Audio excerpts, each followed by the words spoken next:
Boeing 737-800 da Jeju Air, na Coreia do Sul, tentou fazer um pouso de emergência, não foi bem sucedido e colidiu com o localizador que fica após a pista. E vamos fazer uma análise prévia desse acidente aqui no Modernidade e Ciência. O nome Jeju Air não foi escolhido por acaso. Jeju é uma gigantesca ilha na Coreia do Sul, com vários resorts, hotéis de luxo. Então vou deixar algumas imagens aqui. Então o nome me chamou bastante atenção porque é uma ilha bastante turística e o nome vinha bem a calhar ali, a Ilha dos Deuses, né, considerada ali na Coreia do Sul. Um voo longo que saiu de Bangkok na Tailândia e com destino ali a Muan, que fica bem ao sul ali da península da Coreia. Bom, nós temos alguns dados muito preliminares, mas eu quero fazer algumas observações, como de costume, com vocês. Eu sempre desconfio de explicações simples para problemas complexos. Então, simplesmente ao ser afirmado, não, colisão de pássaros e tal, causou um problema no trem de pouso, é uma explicação bastante simplista, né? Imagina se com milhares de aviões voando todos os dias e muitos deles colidindo com aves, isso impactasse realmente, necessariamente, no mau funcionamento do trem de pouso. O 737-800 é a geração anterior do 737 MAX, tem aí cerca de 5.000 aeronaves construídas desde 1998, o que o torna um avião dos mais seguros do mundo. O fato do projeto ter durado tantos anos até a substituição pela nova geração do 737 MAX mostra realmente a robustez desse projeto do 737 utilizado aí por dezenas e dezenas de companhias aéreas pelo mundo. Esse avião em especial acidentado, ele tinha 15 anos de fabricação, o que pode se considerar como um avião seminovo, não é um avião velho. Uma companhia europeia foi a primeira que utilizou esse avião nos primeiros 8 anos. E a partir de 2017, ele foi arrendado pela Jeju Air e passou a integrar a frota da Jeju Air. Bom, o aeroporto ali de Muan, ele tem incidentes com pássaros, ele tem dispositivos sonoros, muitas vezes até com armas para afastar pássaros que estão ali, porque ele está bem costeiro, né? Ele está bem próximo ali, então tem uma baía ali, então provavelmente várias aves marinhas ficam circulando ali naquela região. De fato, a torre de controle emitiu um alerta de que havia incidência de pássaros nas proximidades. Eles detectaram isso. Logo em seguida, o avião ele faz o sinal de Mayday, ou seja, ele estava em emergência, e ele tenta uma primeira aproximação, primeiro numa das pistas ali, e provavelmente o controle preferiu que ele ficasse na pista mais distante dos complexos ali, logísticos do aeroporto, dada a situação em emergência que ele reportou. O fato de ele ter feito uma primeira tentativa em aproximação e decidiu arremeter, sempre causa um certo nível de tensão maior na tripulação. Então eu acredito que com a descoberta da caixa preta e do voice recorder, vai se saber como foi a gestão de cabine naqueles minutos finais desse voo. Lembrando que, como eu já comentei em vídeos anteriores, o maior número realmente de acidentes aeronáuticos acontece seja no processo de decolagem, nos minutos após a decolagem e também nos pousos. Após um voo longo desse, é bastante razoável que a tripulação esteja ali ansiosa para pousar. E quando acontece um problema exatamente numa fase dessa, o seu estado psicológico tem que estar muito sereno para você administrar os problemas numa fase final, onde o avião também está com bem menos combustível, só o combustível necessário para um alternado, por exemplo, mas você já não tem tanta margem de manobra como durante um voo que começa a apresentar falhas, você está alto, né? E aí você tem uma gestão melhor, mais tranquila. Ele na altitude que está abaixo, ele está consumindo muito mais combustível específico, né? Pela altitude em que ele se encontra. As decisões têm que ser muito mais rápidas, porque você está com menos margem de manobra em relação ao solo. E os problemas, normalmente, eles não acontecem de uma maneira única, isolada. Num avião, um problema muitas vezes começa a afetar outros dispositivos. Então vamos aqui a algumas meras suposições. Vamos dizer que realmente foi inevitável a colisão de pássaros com um dos motores ali do 737. Nós não sabemos isso vai ser analisado pelo Data Recorder, como que as turbinas estavam funcionando, em que regime elas estão funcionando e se elas tiveram algum problema. Um eventual problema de uma colisão, dependendo da magnitude e tal, é iniciar um processo de um princípio de incêndio numa turbina dessa. Então pode ser que, num primeiro momento, uma mera suposição, tenha havido um alarme, por exemplo, de incêndio na turbina que foi danificada.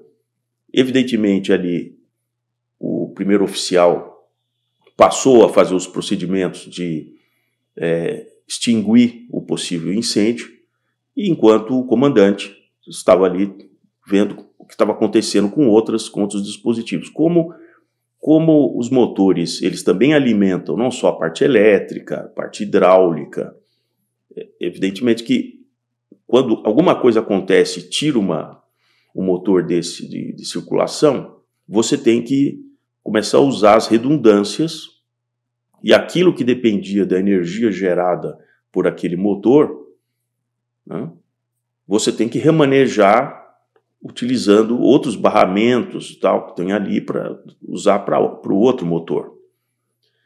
Talvez isso explique uma possível perda de pressão hidráulica.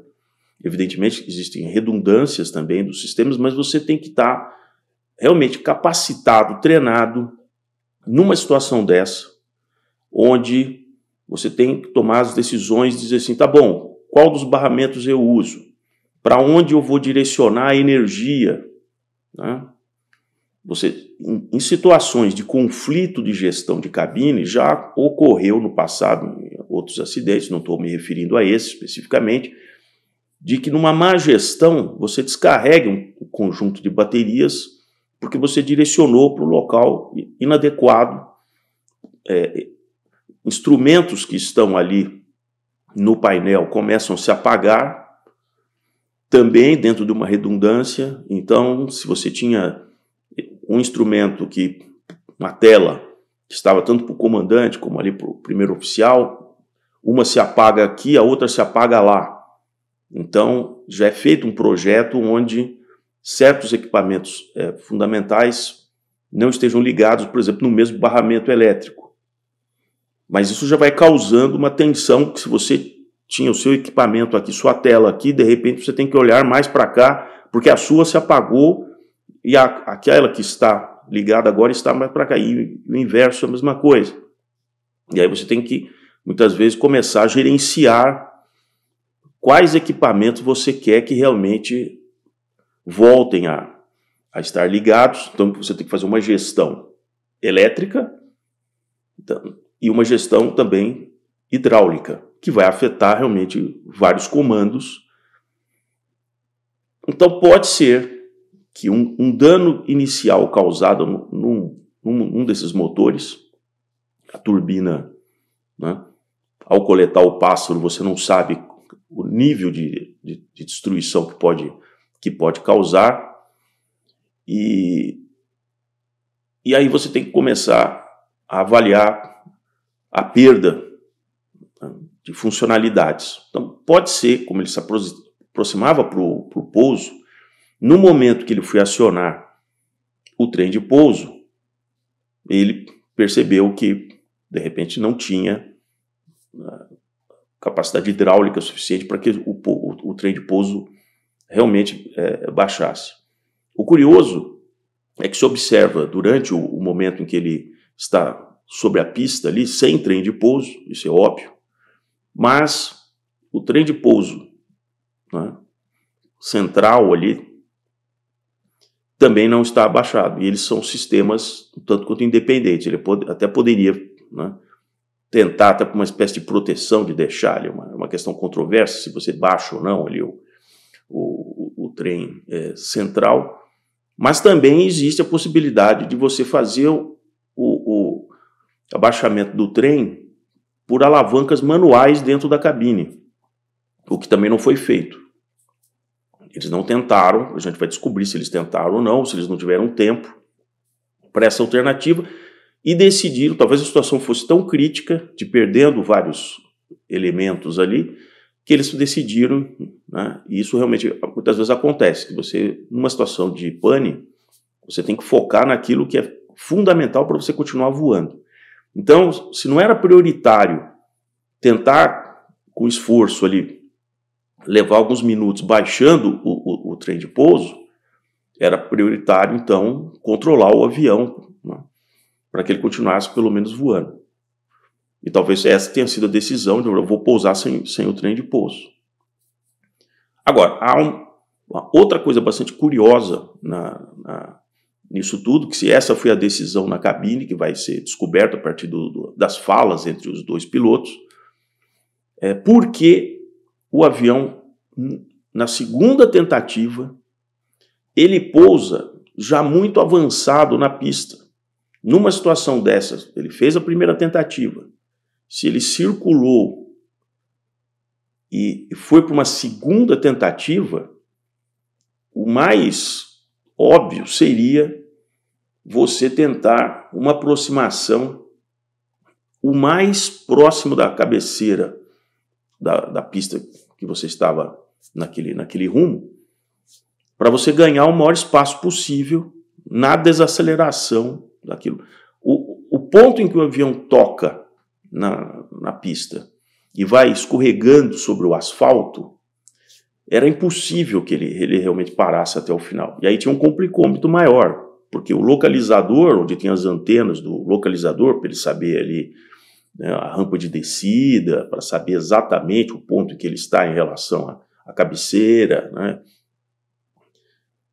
não seguiu exatamente normas aí internacionais que orientam que não se construam muros rígidos. E não era o que aconteceu. Ele, de fato, tinha uma parede onde os equipamentos estavam colocados ali. Tem se optado em vários aeródromos nos últimos anos de estruturas metálicas mais delgadas, mas que o avião simplesmente bateria e arrancaria aquilo e continuaria a se desacelerar. Isso não aconteceu. Ele bateu violentamente contra uma estrutura muito rígida, o que realmente destroçou toda a parte ali da fuselagem, do início da fuselagem. Os dois sobreviventes que são da tripulação, estavam com certeza sentados lá na galha do fundo da cauda, como ela se partiu, e eles sobreviveram. E provavelmente 179 outros, entre tripulantes e passageiros, não sobreviveram.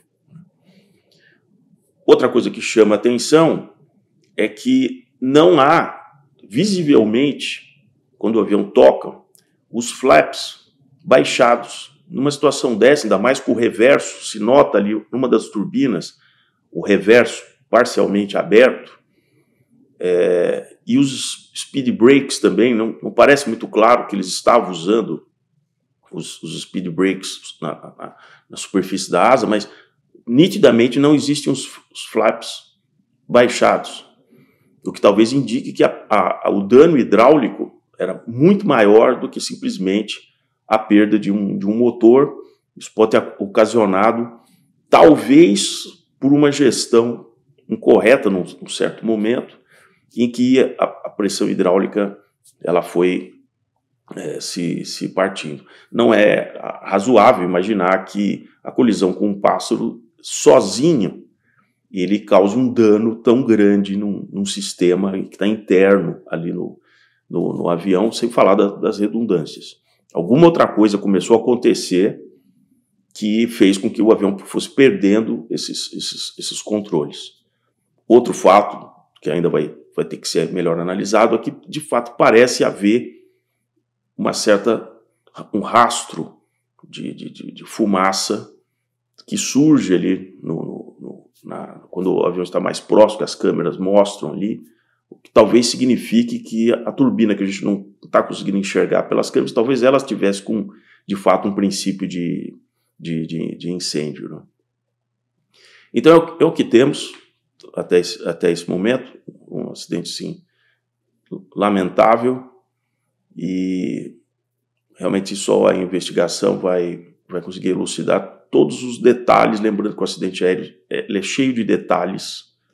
Então você pode ter a causa primária inicial, como eu falei, dos pássaros, mas aí depois como você enfrentou isso, em que condições os dois pilotos estavam para fazer a gestão de um problema, se eles seguiram um protocolo, isso vai ser descoberto a partir do levantamento com as caixas pretas, que vão facilmente detectar como que foi a opção. É claro que você analisar de ponto de vista de fora é muito mais simples, a gente não sabe qual é o estado realmente psicológico que eles estavam, se eles estavam confortáveis com o que estava acontecendo, qual era a relação, o estudo é analisado, qual é a relação entre os dois, se havia uma boa relação ou não. Então já ocorreram acidentes, por exemplo, onde a gestão de cabine, naquele lamentável acidente na época da TAM, no aeroporto de Congonhas, que ele também vazou a pista, não havia uma boa interação, né?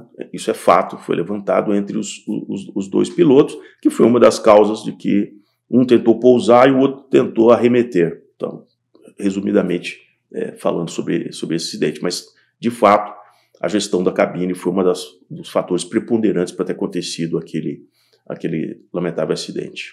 Tá bom? Então, mais uma vez, você chegando aqui no Modernidade Ciência, não se esqueça, se inscreva, coloque o joinha, isso ajuda muito o canal que está crescendo bastante, graças a vocês, agradeço. Batemos aí 400 mil visualizações, né, dentro da existência do canal, e agradeço fortemente a vocês. Até breve.